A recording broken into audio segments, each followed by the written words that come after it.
ভোলায় ব্যাটারি চালিত বুরাক অটোরিকশা চুরি ও ছিনতাইকারী চক্রের মূল হোতাসহ চক্রের 4 সদস্যকে আটক করেছে পুলিশ।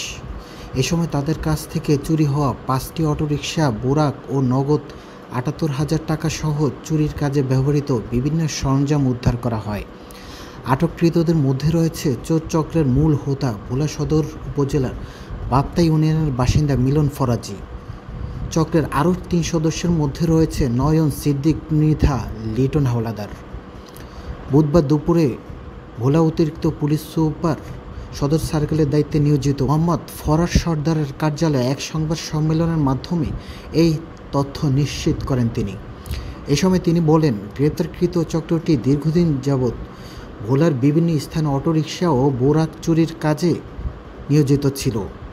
গতকাল মঙ্গলবার মোহাম্মদ মান্নান নামের এক ব্যক্তির তার অটোরিকশা চুরি হয়ে যাওয়ার মর্মে ভোলা সদর থানায় একটি অভিযোগ দায়ের করেন।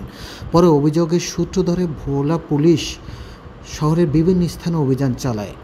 এ সময় সন্দেহজনকভাবে নয়ন নামের এক ব্যক্তিকে আটক করে। পরে নয়নের স্বীকারোক্তি অনুযায়ী এই চক্রের মূল হোতা মিলন ফরাজি সহ চক্রের আরও 3 সদস্যকে গ্রেপ্তার করা হয়। গত 20 সেপ্টেম্বর 2022 ভোলা সদর মডেল থানায় একটি চুরির মামলা রুজু হয়। মূলত এটি একটি 3 হুইলার ব্যাটারি চালিত বোরাক চুরি হয়ে যায়। তো সেই চুরি মামলাটি রুজু হওয়ার পর এই মামলার যে তদন্তকারী কর্মকর্তা সাব ইন্সপেক্টর গোলাম মুস্তফার নেতৃত্বে একটি টিম মূলত কার্য অভিযানের নামে এবং আমাদের সাবেক দিক নির্দেশনায় খুব দ্রুত সময়ের মধ্যেই এই ঘটনার প্রায় 10 ঘন্টার মধ্যেই একজন সন্দেহভাজন ব্যক্তি যার ইতিপূর্বে চুরি করার অভিজ্ঞতা ছিল, তার নাম হচ্ছে নয়ন। তো নয়নকে প্রথমে অ্যারেস্ট করা হয়। তো নয়নকে অ্যারেস্ট করার প্রেক্ষাপটে তার জিজ্ঞাসাবাদে তিনি মূলত এই চুরির বিষয়টি স্বীকার করেন এবং নয়নের স্বীকারোক্তির মতে আমরা জানতে পারি যে মূলত এটি একটি সিন্ডিকেট, এই অটো রিক্সা চুরি বা বোরাক চুরি একটি সিন্ডিকেট এই কাজটি পরিচালনা করে আসছে ভোলাতে বহুদিন ধরে। এবং এই সিন্ডিকেটের আপাতত প্রধান যেটা আমরা পেলাম এলো মিলন ফরাজি।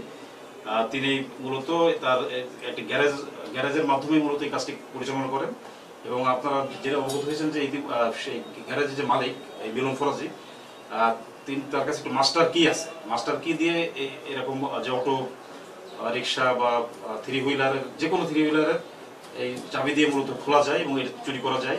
এবং সে মূলত এই যে যাকে আমরা ধরেছি নয়ন, তাকে দিয়ে কাজটা করায় এবং একটা করে সে চুরি করে তাকে তার কাছে বুঝিয়ে দেয় এবং তার বিনিময়ে কিছু টাকা 10-15 হাজার টাকা এই চোরকে এই মিলন ফরাজি দেয়। এবং এই চুরি করার পরে তারা এই কারখানাতে মূলত এই চুরি কৃত যে 3 হুইলার বা বোরাক সেগুলো এখানে ভাঙাচোরা করা হয় এবং ভেঙে তারা এই পরবর্তীতে এই ভাঙচুর করা যে মালামাল, এই মালামালগুলো তারা আবার অন্য লোকের মাধ্যমে, তারা আবার সিন্ডিকেটের মাধ্যমে তারা আবার এগুলো বাঙালি দোকানে বিক্রি করে।